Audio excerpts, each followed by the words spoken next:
Hey, it's Rachel with Rachel Kohler Dog Training, and I'm here with Susan with Pack Leader Dog Training for our weekly Q&A. Yes, excited for today. Number 35. Right. Okay, question, Susan, and I could have gone back and looked. It wasn't last Tuesday that I was outside, right? That was 2 weeks ago? I think so, yeah. Okay, cool, because I was like, there's no way that was just last week.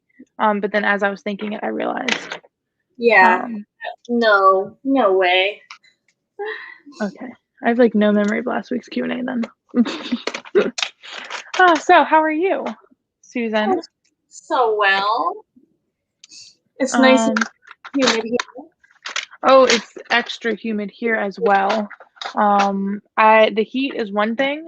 Like, fine, I'll just take like regular heat. But when it's humid too, no, no, no. No. That's how I feel about that. Just no. Yeah. Yeah, we trained inside most of today. A little bit outside. That's good. I had a few dogs that I took outside today just to do a little bit with, but I couldn't stand it for long. I think most of them, the few I took out, they didn't seem too bothered by the heat. But for me, I was like, no, we're gonna go inside now. Yeah. Oh my goodness. Not a day to be outside because and it rained here for like 10 minutes. Oh really? You could hear it. We were inside. You could hear it on the roof, like raining. And I had to take Minos out. And I was pushing it off because I wanted it to not be raining. Right. I literally heard it like not downpouring, but it sounded pretty crazy. And then I walked outside and the sun's out and everything was wet, but it stopped raining. It was the weirdest thing. Oh my gosh, sounds like Virginia weather. The universe is just preparing you for what it'll be like when you move here. Like the weather is just random.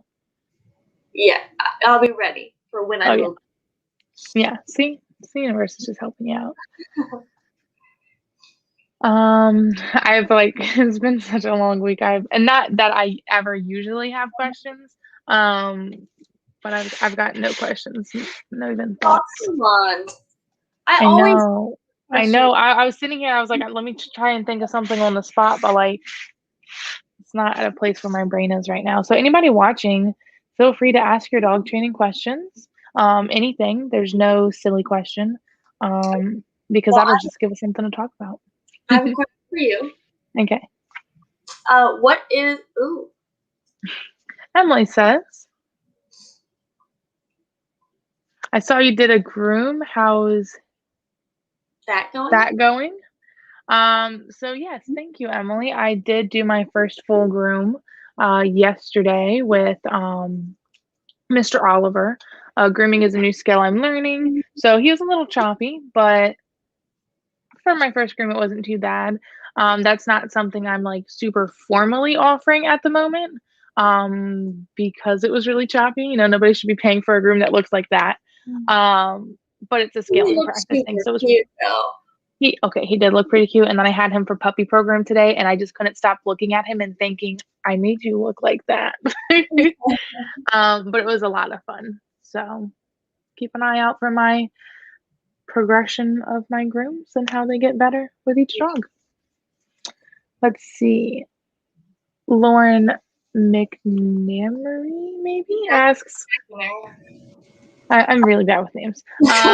She says, hi, what are your tips for a dog who does the opposite of pulling on a leash and instead stamps himself down onto the ground and refuses to walk? Oh, that's a fun one.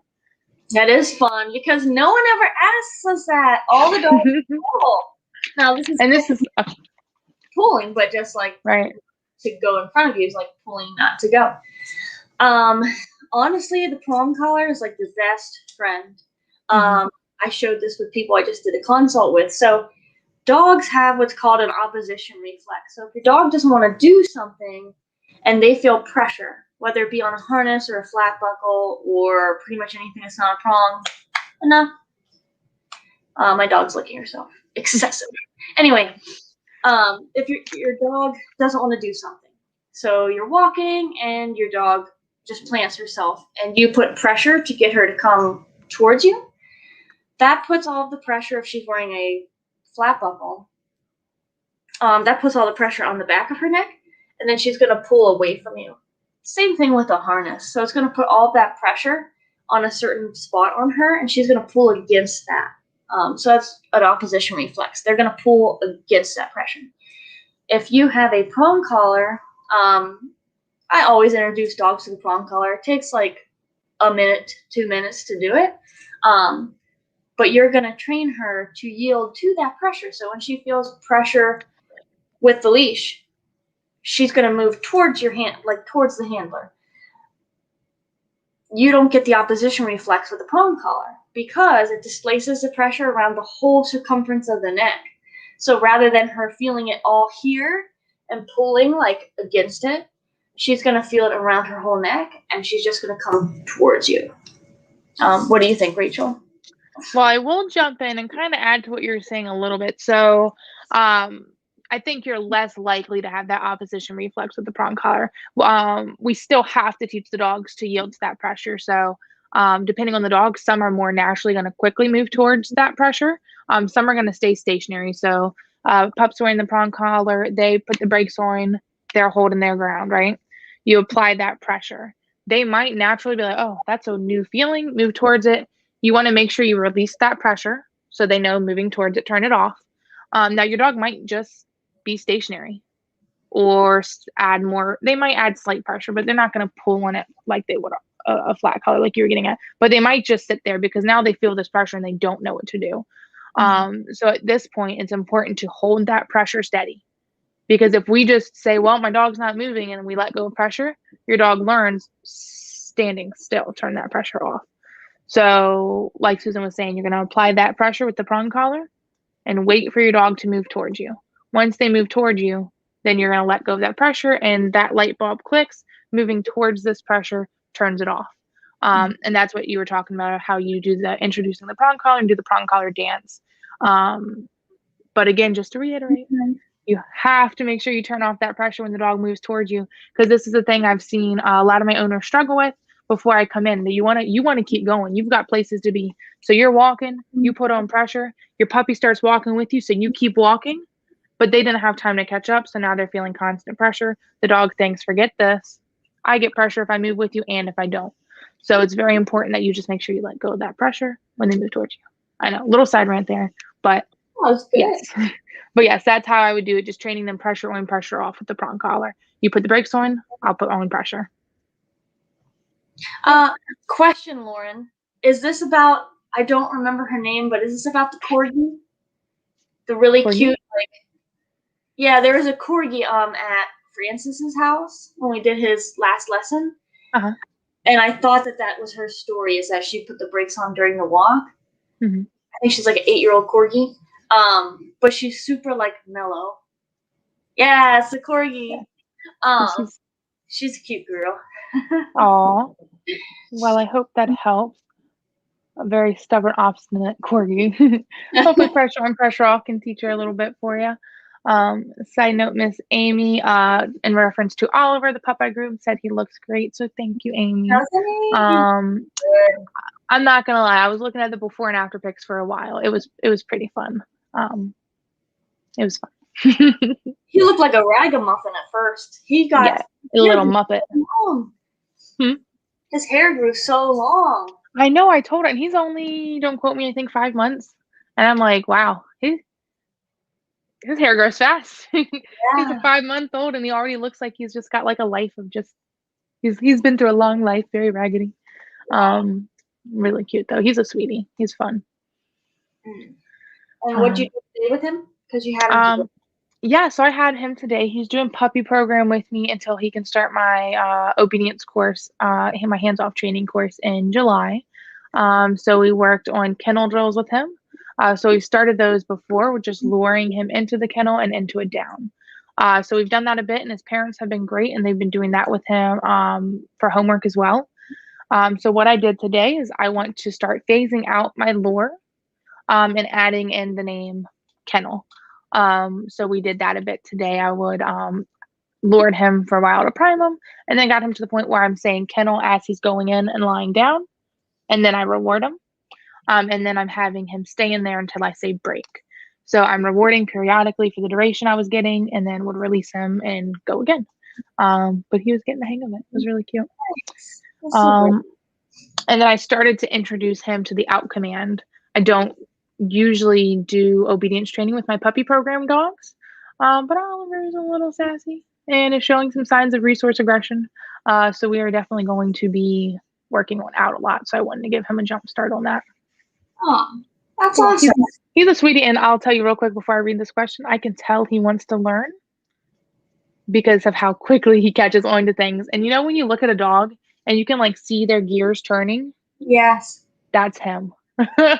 That's him. He's like he sits there and he thinks. He's like, what am I supposed to do? And then like he does it and he gets rewarded and he's like, sweet. It's really That's cute. awesome. So great.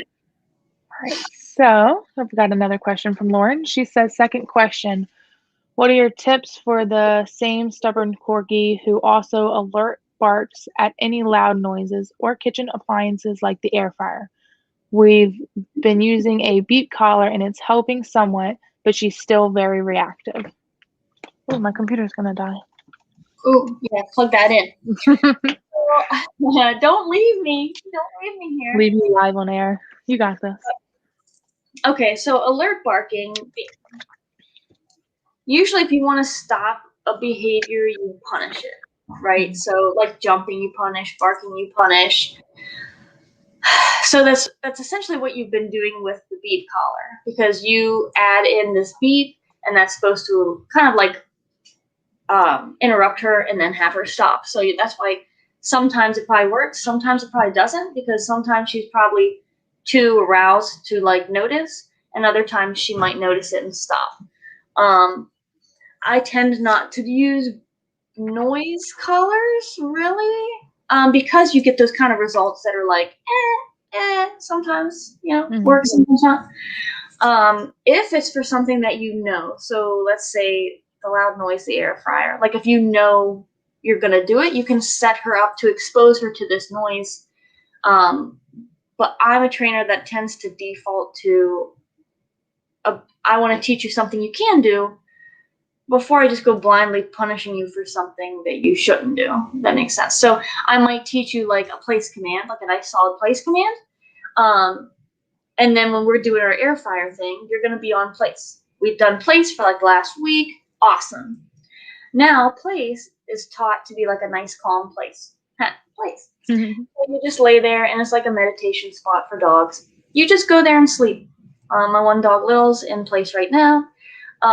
So I would teach her a nice solid place, and then you correct them for any nonsense on place. So no barking, whining, trying to break place. So once she has a nice solid place, if she barks at this noise, I would say no and correct.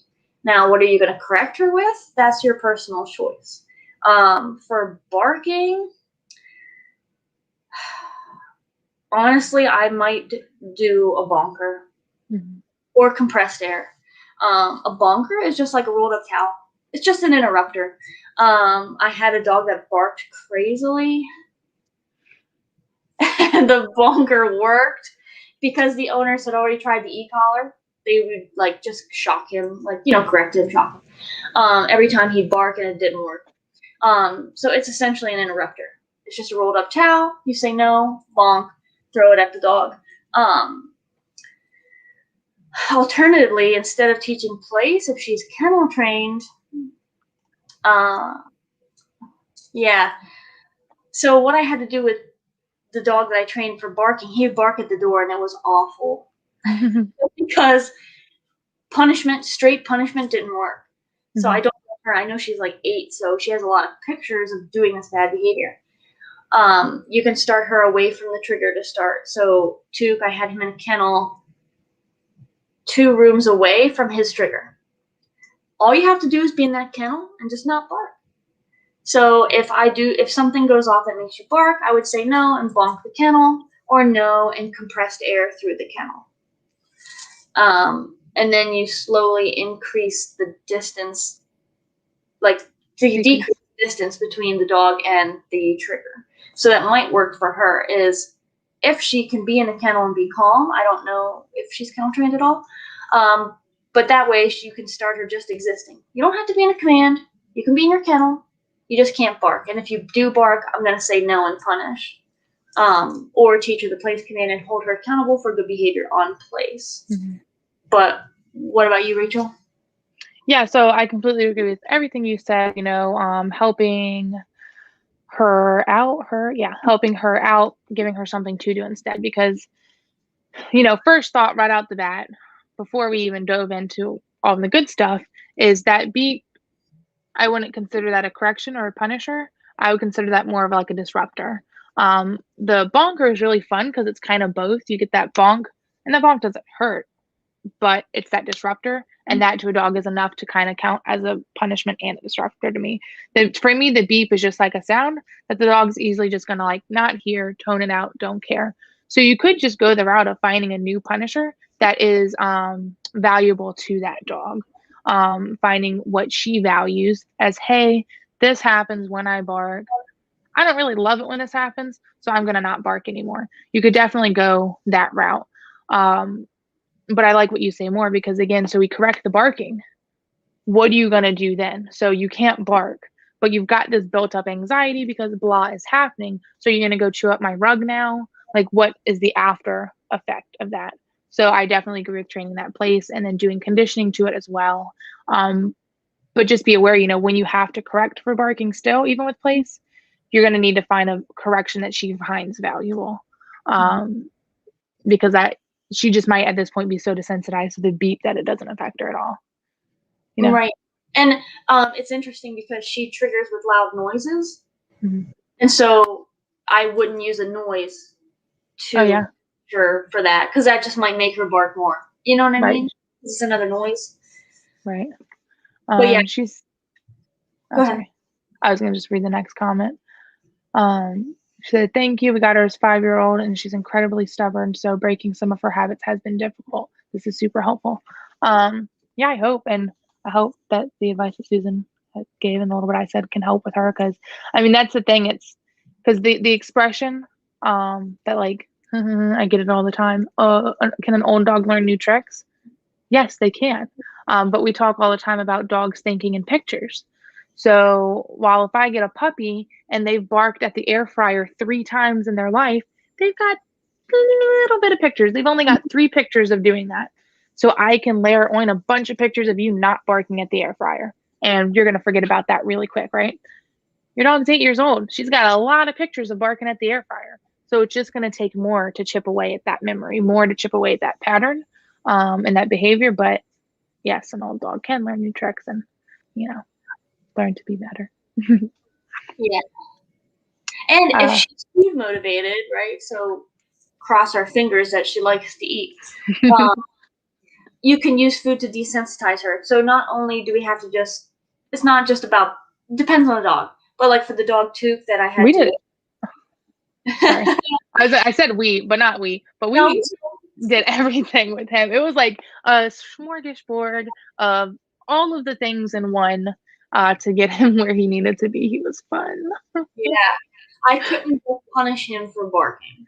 I used food. So, and also, if there's a noise she triggers to that you can start with it lower.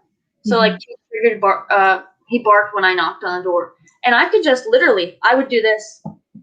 And he saw me. He's laying right there. I'd do this and he starts barking like a madman. It was great. But I would start out like just one tap, and then good reward. So instead of instead of making it suck to bark, it was like, well, yeah, it's not great to bark, but if I just do a little noise and you don't bark, good job, here's a party. So it's very fair. So if straight punishers don't work, you can try that too. Just find a noise that you can make that noise less to start and reward her for not reacting and then slowly increase the volume. Yeah, because sorry, just thinking that I'm having a whole little moment here. Because, he was really eye-opening for both of us. And I'm so glad that I got to experience that with you 3.5 hours away. Because yes, most people would say just correct, but still, then what? Okay, so correct in place. Okay, but still, when they've got so many pictures of something, it's just a correction fest. Now you're in place and being corrected. Now it's this and that and the other. So the desensitizing, being in a farther room, starting with it slow, counter conditioning that sound. So that sound does not equal high anxiety bark react. That sound equals, hey, here's some food. Like it's all so situational on the dog, but there are so many options, right? So it's never hopeless. You know, put his information out there. Toop's like 13 years old, right? He had 13 years of this picture. So it took all of the things, but by the end, you were able to have Joe come and knock on the door like a random stranger and him not react. So pretty impressive on your part. Yeah. It took longer, but only pictures of the bad behavior you have to overwrite. Yeah. Lauren says, yeah, at this point, we don't even have to make the noise. We just open the cabinet, let the blender and air fryer in, and she goes crazy. Yeah, such a pattern behavior.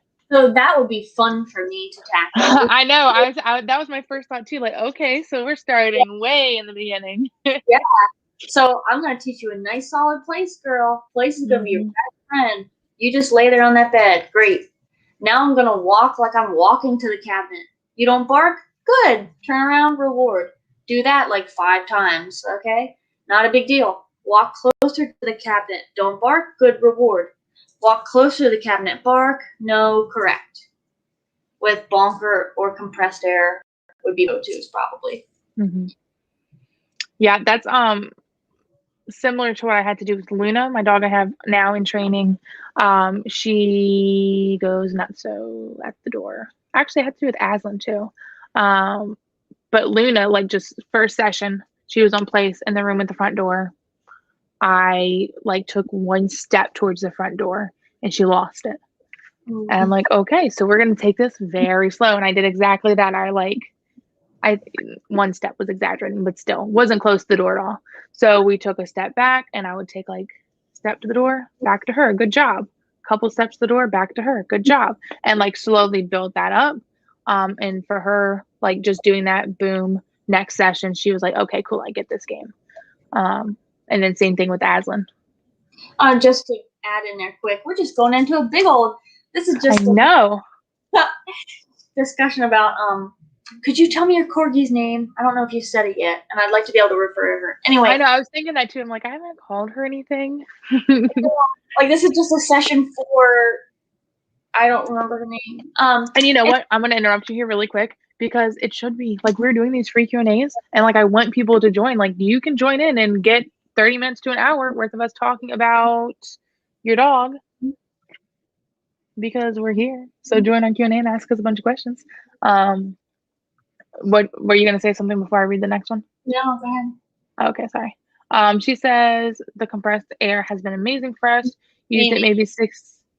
What? Sorry, it's just a different. Amy said. You said she says, and it's a different. That's what I get for not reading. Sorry. Hi, Amy. Amy says the compressed air has been amazing. Used it 6 or 7 times, and now all we have to do is make the noise with our mouth.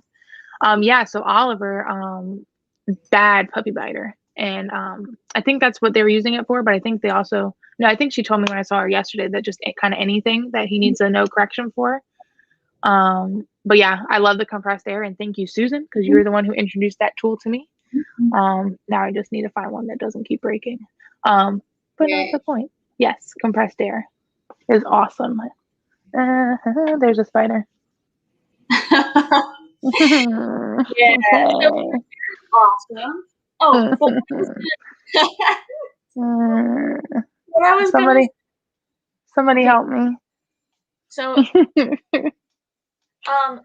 is that Saren? Is that how you pronounce it? That would be my guess. Okay. Lauren says, yes, we use the compressed air to keep the cat off the kitchen counter. Never thought to try it with Saren. Yes, that's it is smart for your cat too. The most important thing to do is mark it. So whenever your dog does a bad behavior, you say no. Nice. So you say no, and then you go right back. Okay. She's gonna go kill the spider. Okay, Lauren. So the most important thing is saying no, like marking it right when it happens. So unless the barking, right? So I want you to catch it when the barking's not crazy. Like, I don't want to wait till, if she's on a scale of 1 to 10, I don't want you to wait till she's an 8. I want you to correct her when she's like a 1 or 2, just like a little boof, if you can. Now, if she doesn't give you that warning, that's fine. But let's say, you're walking over to the cabinet, she doesn't bark, good reward. You walk a step closer, no barking, good reward. You walk a step closer, bark, you're going to say no, and then go get your compressed air, walk over to her, and spray her with it. You want to spray her like in the shoulder blade region, the best you can. But this probably won't be the case, especially at first. But let's say you said no, and Saren stopped barking. You still need to punish, because your no needs to be powerful, and she needs to know that there's a punishment. So the rules of the universe are, if no comes out of your mouth, Lauren, you have to punish. Because that's what's going to make your no valuable. She has the chance to beat the no if she just wouldn't bark, which is what we're teaching her. So you're going to say no, go get your compressed air, even if she stopped barking, which might happen like the 3rd time or so, because she's like, oh, I know what no means. Sorry, girl. No marks what you did. Here's the compressed air. Shh. Now we can move on. The punisher's just a second, and then we move on. So after I punish you, I'm going to go back to what I was doing over here. Did you take care of the spider?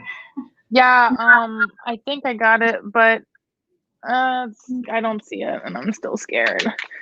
I don't like to kill things, but like, you're in my house and you're scaring me, and he was just like sitting right here in front of my desk, just looking at me, and it was really scary. But yes, make sure you mark it and do everything exactly like Susan said.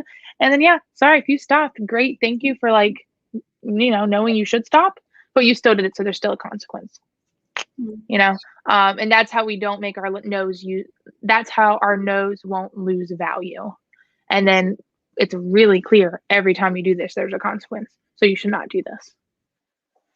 Yeah. Couple other tidbits, like Rachel just said. So once you start training, like let's say you're gonna we're gonna tackle this thing. I'm gonna punish her when she barks or whatever. Make sure you do it every time. Every time. Punish her every time. Because she has so many pictures, it might take 5 times of you correcting her every time that she's like, wow, I guess I can't bark at that anymore. Nope. You can't. And then the other thing I want to touch on super quick, and then we can talk about a different thing if you want. So how Rachel was talking about counter conditioning. I think there's a misnomer. I'm guilty of it. When you think of counter conditioning something, you imagine it taking forever, like 6 months, right? So I'm going to counter condition a dog from being scared of a grate, and I'm going to click and reward every time it walks near this grate. A consult recently that the dog was scared of the grate. Anyway, it's not going to take that long. So yes, I'm a balanced trainer. I'm going to reward you for doing good, and I'm going to punish you for doing bad things. Great. I'm going to counter condition you to this thing, but I'm going to move you quickly because I don't have 6 months to counter condition you against this thing that you're scared at and just don't like or whatever.